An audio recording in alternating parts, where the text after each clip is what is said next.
আবু তোহা আদনান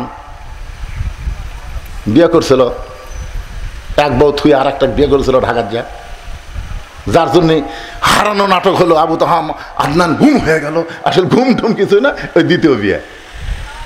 কি মনে করছিল সে বউ আবার ছেড়ে গেছে। তাহলে কথাটা খুবই গুরুত্বপূর্ণ। হোসাইন বলতেছে যিনি যুবকদের জান্নাতের যে সর্দার হবে সেই প্রশ্ন করতেছে যে বিবাহের পরে আমার সঙ্গী তোমার থাকা লাগবে, বিয়ার আগে না বিয়ার পরে? আজকে আমাদের যুবকেরা কোনটা ভালোবাসে, বিয়ার আগেরটা না পরেরটা? বিয়ার আগেরটা বলতেছে তুমি আমার জীবন, তুমি যদি চাও আমি পাহাড়ে উঠবো, তুমি যদি চাও আমি সাগর ডেঙ্গায় যাবো। যে শালা পুকুরত পড়ে পানি খায় ওই বলে সাগর ডেঙ্গাবি। তুমি জানো না গো, এক রাত তোমাকে দেখিনি, মনে হয় 1 বছর দেখিনি। মেয়েটা মনে করে আল্লাহ কাল প্রেমিক পুরুষ দুনিয়াতে নাই, চিটিং, চিটার। এটা বুঝবি বিয়ার পর। ধরে কর ঠিক কিনা? আল্লাহর কি কাম, ওরই সাথে বিয়ে হচ্ছে। বাসর রাত্রে ওই বাসর করা বাদ দেওয়া লাখ টাকা ঘুম পাড়তেছে। বউ কয় কে গো আজকে বাসর রাত, ঘুমাও কেন? তুমি না কইছো 1 রাত না দেখলে 1 বছর দেখা হয় না, তুমি আমার জন্য পাহাড়ে উঠবে, তুমি সাগর ডেঙ্গে যাবে, আজকে ঘুম পাড়তেছে। এলা সিটারি রে পাগলি, তো সিটারি না গেলে ঘর তুলতে। বিবাহের আগে কোন মেয়ের সঙ্গে প্রেমের সম্পর্ক নিয়ে একটা কথা বলাও কবিরা গুনাহ। কথা কন কি গুনাহ? জান্নাতি যুবকদের সর্দার দুনিয়ার সমস্ত যুবকদের বুঝায় গেল বিবাহের আগে কোনো সম্পর্ক চলবে না, বিবাহের পরে আমার সঙ্গী তোমার থাকতে হবে। মেয়েটা ফোঁপায় ফোঁপায় কাঁদতেছে। ওমর ফারুক বলে মা 2টা কঠিন প্রশ্ন করেছে আর সেই 2টার উত্তর তুমি দিলা, এই সহজ প্রশ্নের উত্তর না দিয়ে তুমি কেন কাঁদতেছো? তুমি বলো হোসাইন বিবাহের পর আমি তোমার সঙ্গী থাকবো, বিবাহের পর আমি তোমার সঙ্গী থাকবো। মেয়েটা বলতেছে আমিরুল মুমিনিন এমন উত্তর দিলে আপনি বিশ্বাস করতে পারেন, কিন্তু হোসাইন এমন উত্তর দিলে বিশ্বাস করবে না, বিয়ার পর আমি তার সঙ্গী থাকবো। এই কথাটা বলা যায়, কিন্তু এই কথাটা তাই সে বিশ্বাস করবে না। এবার বলে মা তাহলে তুমি কি 3 নম্বর প্রশ্নের উত্তর দিবার পারবা না?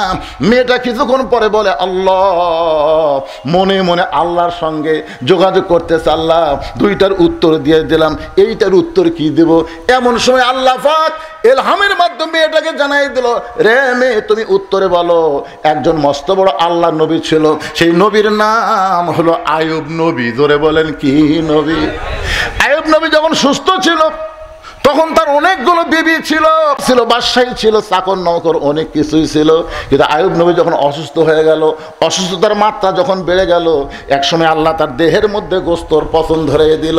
তখন কিন্তু চাকর নৌকর কেউ তার সঙ্গে থাকলো না, এমনকি তার বউগুলোও তাকে ছেড়ে চলে গেল। আইয়ুব নবীর শরীরের দুর্গন্ধ হওয়ার কারণে লোকালয় থেকে তাকে জঙ্গলে ফেলে দেওয়া হলো। তখন জঙ্গলে যখন ফেলে দেওয়া হয়েছে তখন একটা বিবি আইয়ুব নবীর সঙ্গ ত্যাগ করে নাই, সেই বিবিটার নাম হলো রহিমা। মেয়েটা বলে হোসাইন রহিমা যেমন আইয়ুব নবীর সুখের দিনেও ছিল, কষ্টের দিনেও ছিল, এমনকি সমস্ত মানুষ আইয়ুব নবীকে যখন ত্যাগ করেছে, রহিমা যখন ত্যাগ করে নাই, আমি রহিমার মতো বিবাহের পরে আপনার সঙ্গে থাকতে চাই। হোসেন বললেন তোমাকে বিবাহ করাতে আমার কোনো আপত্তি নাই। আমার নানা যেমন নানি পাইয়া ভাঙ্গা ঘর জান্নাত হয়ে গেছে, আমার মা যেমন খাতুনে জান্নাত ফাতেমারে পাইয়া কষ্টের ঘরের সুখের শান্তির বাতি, আব্দুল্লাহর চাইতে ভালো কোনো ছেলে আমার চোখত পড়ে না। মেয়েটা বলতেছে তাহলে আমি একটা ছেলের নাম বলবো, দেখেন তো এই ছেলেটা আপনার চোখত কেমন লাগে।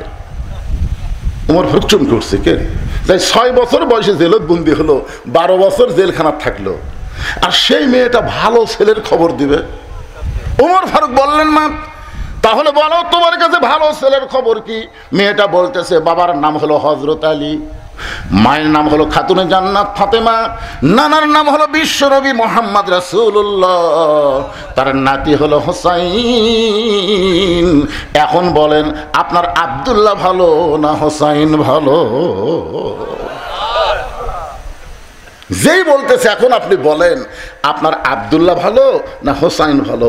উমর ফারুক বললেন মা সাইদুস শাবাবে আহলুল জান্নাহ হাসান হোসেন রাদিয়াল্লাহু তাআলা আনহুমা কালা রাসূলুল্লাহ, আল্লাহর নবী বলেছেন জান্নাতি যুবকদের সর্দার হবে দুইজন, একটা হাসান আর একটা হোসাইন।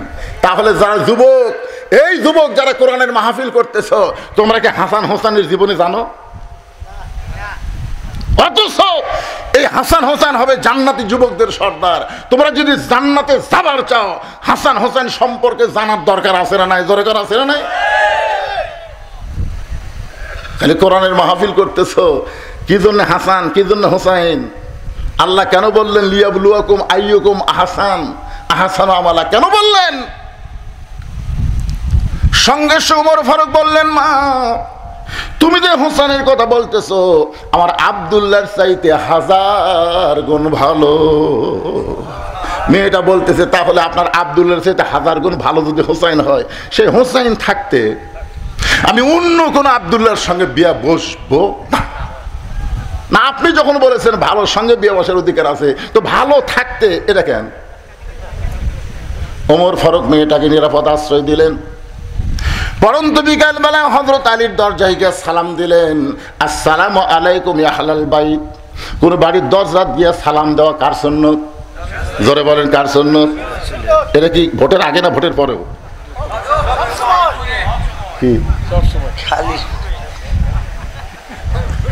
কি all time? All time, all time. আমাদের এক নেতা গাড়ি চড়ে আসতেছে, আমার দেখা জিনিস তো, অনেক কিছু যেটা দেখি সেটা ওয়াজের মধ্যে বলি। নেতা ড্রাইভারকে বলতেছে গাড়ি থামা। ড্রাইভার বলতেছে, স্যার কি জন্যে? বলো ওই যে মানুষ আসতেছে। ড্রাইভার বলতেছে, না স্যার ওরা তো ফকির। ভোটের আগে পাগলা, ফকির স্যার হামুতে। গাড়ি যেই ব্রেক করছে, নেতা গাড়ির থেকে নামা সালাম দিচ্ছে, আসসালামু আলাইকুম। ফকির খেলে চারিদিকে তাকায়। নেতা বলতেছে, কি দেখেন? বলে আমি দেখতেছি কাক সালাম দিলেন। আপনাকে দিলাম, ভিক্ষা করে খায়। ভোটের আগে ফকির হামুতে। এখন এমন কতগুলো নেতা দেখা যাবে খালি সালাম, খালি সালাম। ধরে কর কথা ঠিক না? এই সালাম শুধু ভোটের আগে দিলে হবে না, সব সময়। এমনকি বাড়ির দরজার যদি কোনো মানুষ নাও থাকে, তাও সালাম দেওয়া নবীর সুন্নাত। এমনকি কবরে কোনো জীবিত মানুষ নাই, তারপরেও কবরের ধার দিয়ে যাওয়া হলো সালাম দেওয়া নবীর সুন্নাত। জোরে কর সুবহানাল্লাহ। আসসালামু আলাইকুম ইয়া আহলাল কুবুর। এই কবরবাসী যারা, তাদের উপর আল্লাহ রহমত বর্ষিত হোক। জোরে কর সুবহানাল্লাহ। তাহলে জীবিত মানুষকেও সালাম দেওয়া যাবে। যদি দরজায় কোনো মানুষ না থাকে, তারপরেও বাড়িকে লক্ষ্য করে সালাম দেওয়া যাবে।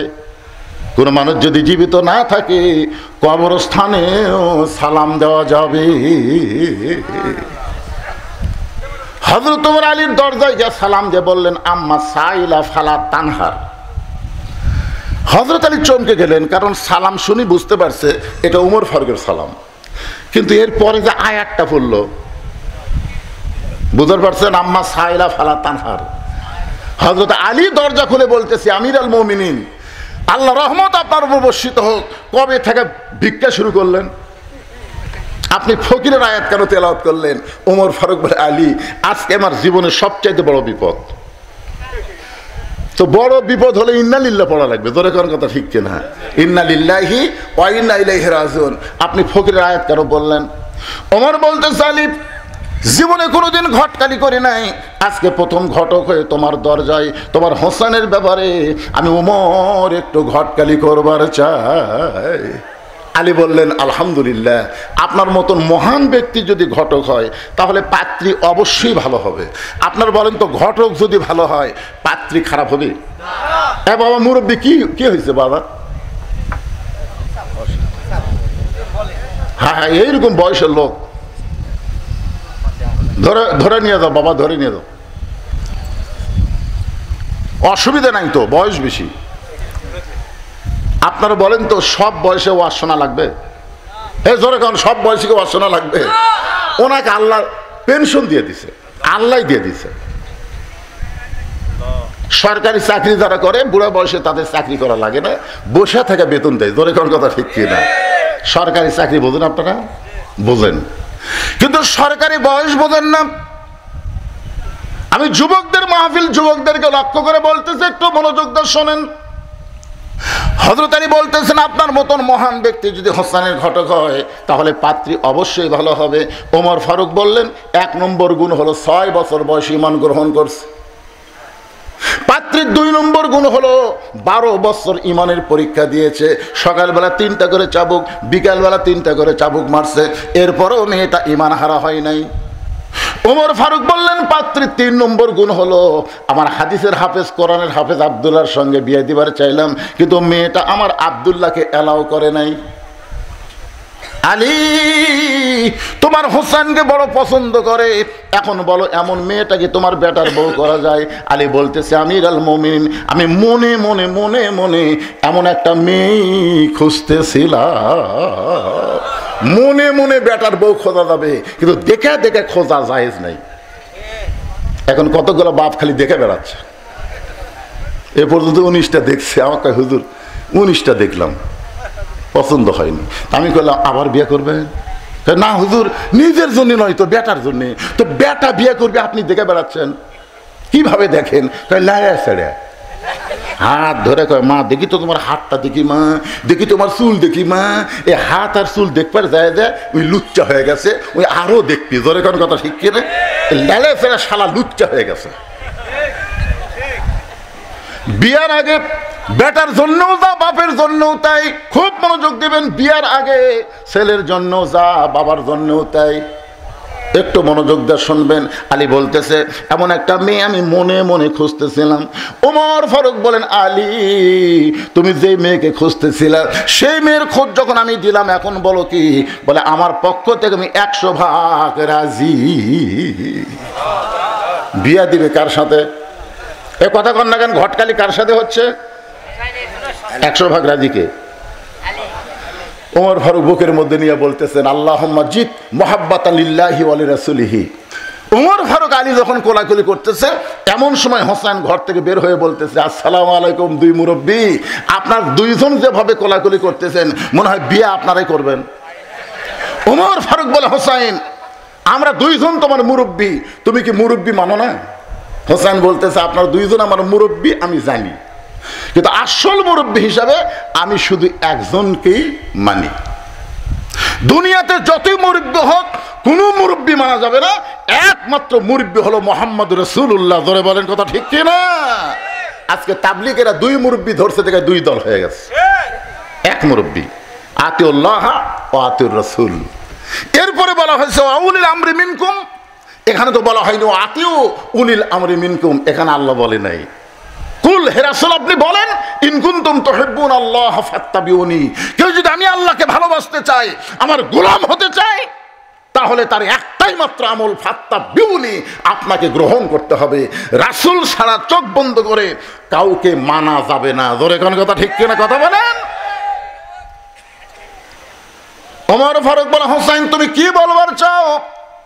হোসেন বলতেছে আপনার 2 জন আমার মুরব্বী, আমি আপনাদের সম্মান করি, কিন্তু আসল মুরব্বী হিসাবে আমার নানাকেই শুধু আমি মানি। ওমর ফারুক বলে হোসেন তুমি একটু সুন্দর করে বোঝায় বলো। হোসেন বলতেছে কয়েকদিন আগে আমি স্বপ্নে দেখলাম আমার নানা ঘরের মধ্যে আরাম করতেছে। আমি হোসেন দরজা গিয়ে বললাম নানু ভাই আমি একটু ঘরের মধ্যে যাবার চাই। আমার নানা বলতেছে আমি জান্নাতে আরাম করতেছি, এখন দরজা খোলা যাবে না। আমি হোসেন চমকে গেলাম, যেই নানা আমার ভাঙ্গা ঘর থেকে কথা বলতেছে আর সেই নানা জান্নাতে আরাম করতেছে। দরজা না খুললে কি হবে? জানলার একটা ফাঁক দিয়ে আমি তাকায় দেখি আমার নানি উরাতকে বালিশ বানিয়ে দিছে। সেই উরাতের ওপর আমার নানা মাথা দিয়ে শুয়ে আছে, নানি আমার চুলের মধ্যে বিলকি কাটতেছে। আমি রাগ করে বললাম নানু ভাই নানির উরাতকে বালিশ বানায় শুয়ে থাকলে কি জান্নাতে থাকা যায়? আমার নানা বলে হোসেন রে তুই ছোট্ট মানুষ, তুই বুঝবি না, তোর নানির মতন বউ যদি কেউ ঘরে পায় ওই ভাঙ্গা ঘরটা আল্লাহর জান্নাত হয়ে যায়। তোর নানির মতন বউ যদি কেউ ঘরে পায় ওই ঘর ভাঙ্গা হলেও আল্লাহর জান্নাত হয়ে যায়। তাহলে দুনিয়াতে আপনার ঘর যদি জান্নাত বানাবার চান, ভালো একটা বইয়ের দরকার আছে না নাই? জোরে কোন আছে না নাই? আজকে সারাদিন কাজ কাম করি, বাড়ির যায় শান্তি নাই, অশান্তির আগুন দাউ দাউ করে জ্বলতেছে অনেকের বাড়িতে। জোরে কোন কথা ঠিক কিনা ভাইজান? হোসেন বলতেছে আমি সেই দিন থেকে সিদ্ধান্ত নিয়েছি বিয়া যদি করতে হয় নানা যেমন বিয়ে করছে আমি তেমন বিয়ে করব। কারণ বাবা আপনি আমার বড় ভাইকে বিয়ে করাছেন, আপনি তার খবর জানেন। তালি বলতেছে কি হয়েছে? বলে আমি কিছুদিন হলে দেখতেছি বড় ভাই হাসান গোপনে গোপনে কান্দে। আমি তার কান্না ধরে একদিন বললাম ভাই কি জন্য কান্দেন? তোকে বলা যাবে না, তুই ছোট মানুষ, তো বলা যাবে না। আমি জোর করে বললাম, বড় ভাই কি জন্য কান্দেন? আমার ভাই বলল, তোর ভাবি ভালো না, তোর ভাবি ভালো না। হাসান দাদালের বইয়ের নাম হলো জায়েদা। জোরে বলেন নাম কি? বিয়ে করার পর থেকেই হাসান দাদাকে অত্যাচার করতেছে, যার কারণে গোপনে গোপনে কাঁদতেছে। আজকে যারা ঘরের মধ্যে খারাপ বউ আছে তাদের গোপনে গোপনে কান্না আছে না নাই? জোরে কান আছে না নাই? আমার ভাই যেমন ঠকছে বিয়ে করে, আমি আমার ভাইয়ের মতন ঠকতে চাই না। আমার নানা যেমন জিতেছে, আমি নানার মতন বউ চাই। ধরে কোন সুবহানাল্লাহ। দৌড়ে গিয়া বাবার হাত ধরে বলতেছেন, বাবা আপনি সত্যি করে বলেন তো, আমার মা আপনার কেমন বউ ছিল? আপনি যেমন আমার মাকে বউ করে শান্তি পাইছেন দুনিয়ায়, আমার নানা যেমন বিয়ে করে শান্তি পাইছে দুনিয়ায়, আমি হোসাইন তেমন একটা মেয়েকে বিয়ে করতে চাই। ওমর ফারুক বলে, হোসাইন আমি যে মেয়েটার ঘটকালি করতেছি বাবা, ওই মেয়েটাকে তুমি বিয়ে করো। তোমার নানির মতন তোমার নানা যেমন বউ পাইছে, তোমার বাবা তোমার মাকে যেমন বউ পাইছে তেমন একটা বউ পাইবা। হোসেন বলতেছে, আপনার কথা মতো আমি বিয়ে করতে পারবো না। ওমর ফারুক বললেন, তাহলে কি বলতে চাও? হোসেন বলতেছে, আমি মনে মনে সিদ্ধান্ত নিয়েছি, আমি এমন একটা মেয়েকে বিয়ে করব যে মেয়েটা আমার 3টা প্রশ্নের উত্তর দিবার পারবে। জোরে কোন সুবহানাল্লাহ।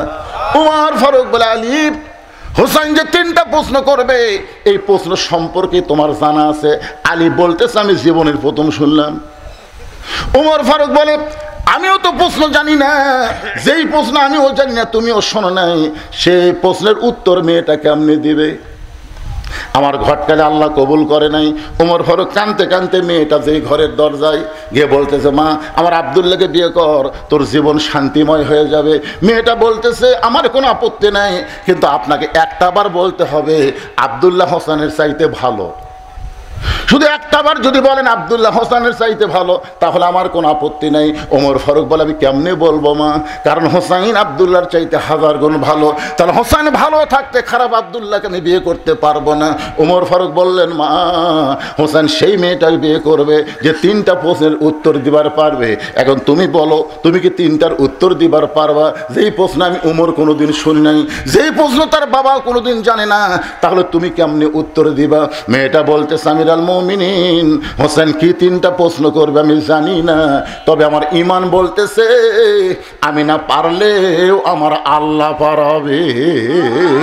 বর্তমানে গোটা বাংলাদেশ ওয়াজ করে, যেইটুকু বুঝতে পারতেছি আমার ঈমান বলতেছে আগামীতে আল্লাহর কোরআন বাংলাদেশের সংসদে দেখা যাবে। ঈমান ঈমান ঈমান। আপনাকে ঈমানের খবর কি? এই মাশাআল্লাহ, বোঝা গেল এখানেও ঈমান ভালো আছে, কারণ এখনো পুরাপুরি বুঝে বলি নাই, তাতেই তাকবীর শুরু হয়ে গেছে। লিল্লাহে তাকবীর। কি বুঝতেছেন? সেই জেলায় আগামীকাল আরেক জেলায়। আমি গতকাল ওয়াজ করছি নওগাঁ জেলার শেষ প্রান্তে রাজশাহী শুরু, তার আগে দিন ওয়াজ করছি দিনাজপুরের নবাবগঞ্জ। এক এক দিন এক এক রাতে এক এক জেলায় ওয়াজ করতেছি, প্রতিটা জায়গায় গিয়ে দেখতেছি মনে হয় ইমানের একটা ভাব চলে এসেছে। আর এই বাংলাদেশ থাকবে না, আগামীতে আল্লাহর কোরআনের বাংলাদেশ হয়ে যাবে। ধরে কোন কথা ঠিক কিনা? মেয়েটা বলতেছে, আমিরুল মুমিনিন হোসেন কি 3টা প্রশ্ন করবে আমি জানি না, তবে আমার ঈমান বলতেছে আমি না পারলেও আমার আল্লাহ পারাবে। হাসিনা যেইভাবে আমাদেরকে কবজা করেছিল, অনেক মুরব্বীকে আমি জিজ্ঞাসা করছিলাম খবর কি, বলে আমার জীবনে হাসিনার পতন দেখতে পাবো না।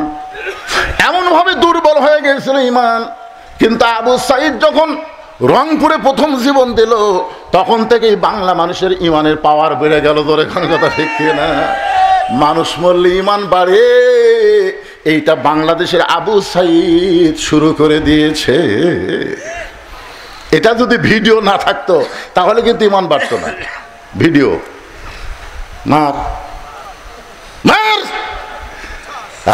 রে 2 হাত বাড়ায় বলতেছে মারো। তখন পুলিশ মনে করছে এক একটা গুলি করলে উই দৌড় মারবি, গুলি করছে উই আরো এক ধাপ সামনে আছে, মার। আবার গুলি করছে,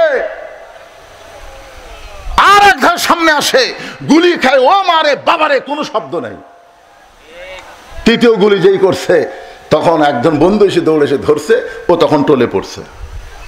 বাংলাদেশের মুসলমানকে দেখাই দিল দরকার হলে জীবন দিব, কিন্তু বাতিলের সঙ্গে কোনো আপোষ করা চলবে না। ধরে কোন কথা ঠিক কিনা? হ্যাঁ, ইমানের দাবি যদি কুরবানি হয়, সেই দাবি ঘরে বসে থাকা নয়। ইমানের দাবি হলো কিছু বিনিময়, সেই বিনিময় যদি কলিজার ঘাম হয়, সেই ঘাম দিতে যেন তৈরি থাকি। ওগো দয়াময় আমার আল্লাহ দয়াময়। কোন দিকে তাকে থাকেন? এটা ইমান। বক্তা ওয়াজ করতেছে, কোন দিকে তাকে আছেন? ইমানের দাবি হলো অগ্নি শিখা, বাতিলের বিরুদ্ধে জ্বলতে শিখা, সে আগুনে জ্বলে জ্বলে দিব ইমানের পরিচয়। ইমানের দাবি ঘরে বসে থাকা নয়। মেয়েটা বলতেছে, আমির আল মুমিনিন হোসেন কি 3টা প্রশ্ন করবে আমি জানি না, কিন্তু আমার ভিতরের ইমান বলতেছে আমি না পারলে ওকে পারাবে। ওয়ালা রব্বিহিম ইয়াতাওয়াক্কালুন, আল্লাহর প্রতি ভরসা করছে। এখন বলেন তো, আল্লাহর প্রতি কেউ যদি ভরসা করে, আল্লাহ তার সাথে আছে না নাই? আল্লাহ কোরআনে বলেছেন, অহুয়া মা কুম আইনা মা কুনতুম, বান্দা তুমি নিজকে অসহায় মনে করো না, আমার প্রতি ভরসা করলে আমি আল্লাহ তোমার সঙ্গে থাকবো। ধরে খান সুবহানাল্লাহ। একটু আরেক জায়গায় আল্লাহ বলেছেন, ইন্নাল্লাহা মা'আস সাবিরিন, ধৈর্যশীলদের সঙ্গে কে আছে? তা আপনারা যখন কোরআনের ওয়াজ শুনতেছেন, আপনাদের মনের মধ্যে শয়তান ওয়াসওয়াসা দিচ্ছে, কিন্তু আমরা তো কোরআন সংসদে চাই না, হুজুর তো যে হারে ওয়াজ করতেছে আমাদের বিরুদ্ধে ওয়াজ করতেছে না। আপনি ধৈর্য নিয়ে শোনেন, তারপরে বুঝবেন মুসলমান হয়ে আমরা